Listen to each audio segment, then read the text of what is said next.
Bismillahirrahmanirrahim. Assalamualaikum warahmatullahi wabarakatuh. Salam Om Swastiastu, Namo Buddhaya, salam kebajikan dan salam sejahtera untuk kita semua. Yang terhormat kepada para dewan juri dan yang terhormat kepada seluruh panitia LDBI tahun 2024. Izinkan saya memperkenalkan diri. Nama saya Naila Gusti Fitri dari SMA Negeri 3 Lubuk Basu. Saya sangat berterima kasih atas kesempatan yang telah diberikan. Pada kesempatan kali ini, saya akan menyampaikan argumen saya mengenai MOSI.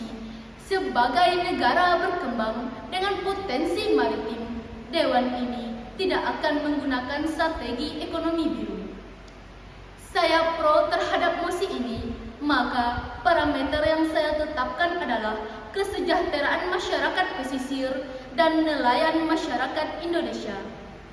Ekonomi biru sendiri memiliki definisi strategi pembangunan ekonomi nasional yang mengandalkan sumber daya kelautan atau potensi maritim yang dimiliki oleh suatu negara. Indonesia sendiri adalah negara maritim yang memiliki banyak potensi di bidang perikanan. Saya memiliki beberapa poin argumen yang akan saya sampaikan. Yang pertama, terancamnya nelayan tradisional. Nelayan adalah mata pencaharian yang banyak digunakan dan dimiliki oleh negara berkembang dengan potensi maritim ini. Jika ekonomi biru digunakan, maka keberadaan nelayan tradisional akan terancam.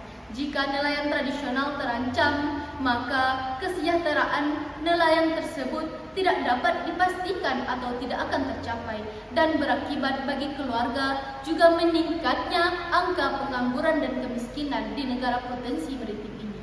Yang kedua adalah pesisir sebagai pemilik interdependensi tertinggi belum mengalami kesejahteraan. Hal ini dapat dibuktikan dengan pendidikannya yang rendah dan pemukimannya yang kumuh. Kasus ini dapat menjadi bukti bahwa masyarakat pesisir sebagai pemilik interdependensi tertinggi belum mengalami kesejahteraan. Sangat ironis jika dikatakan sebagai negara dengan potensi maritim tetapi masyarakat pesisir dan nelayannya sendiri belum mengalami kesejahteraan. Ekonomi biru digunakan untuk melestarikan atau mengembangkan laut dan daerah biru. Hal ini juga berdampak bagi masyarakat pesisir. Juga jika ekonomi biru digunakan, lalu bagaimana dengan masyarakat pesisir yang belum mencapai kesejahteraannya? Dampaknya, jika ekonomi biru digunakan bagi masyarakat pesisir, maka akan terjadi penurunan citraan masyarakat pesisir dan juga akan menimbulkan kesejahteraan sosial antara masyarakat pesisir dan juga masyarakat-masyarakat dari daerah lain.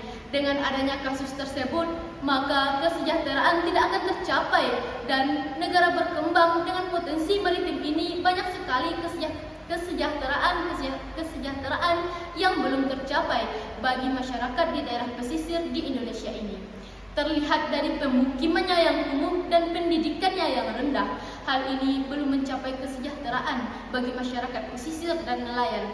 Sehingga pada kasus ini, blue economy memang seharusnya tidak digunakan bagi negara berkembang dengan potensi maritim ini. Maka solusi yang dapat dilakukan untuk mengalihkan ekonomi biru adalah menggunakan ekonomi hijau.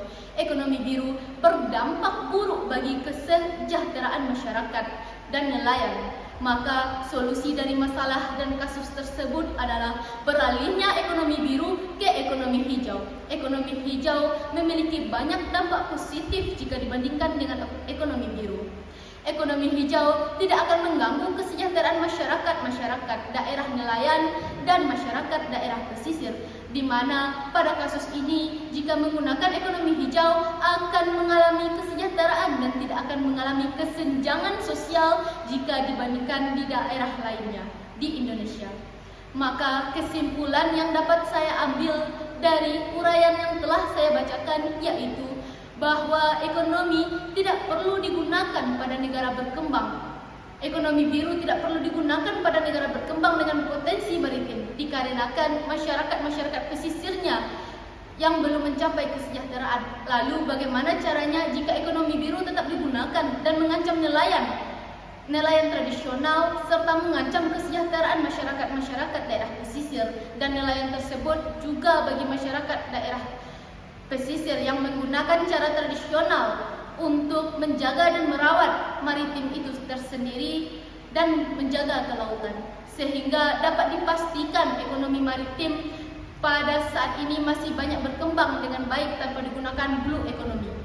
Ekonomi biru sendiri juga tidak berdampak besar bagi masyarakat di daerah pesisir dan nelayan, malah akan berdampak buruk dan selebihnya akan membuat hal-hal fatal terjadi pada masyarakat daerah pesisir dan nelayan. Maka kesimpulan yang dapat saya ambil yaitu saya tetap pro pada mosi kali ini dikarenakan Indonesia adalah negara maritim dengan potensi perikanan.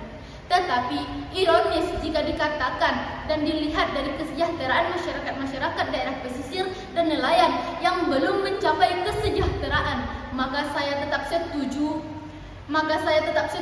bahwa blue economy atau ekonomi biru tidak digunakan. Maka pada kasus tersebut ekonomi hijau dapat menjadi solusinya. Demikianlah argumen yang dapat saya sampaikan. Terima kasih.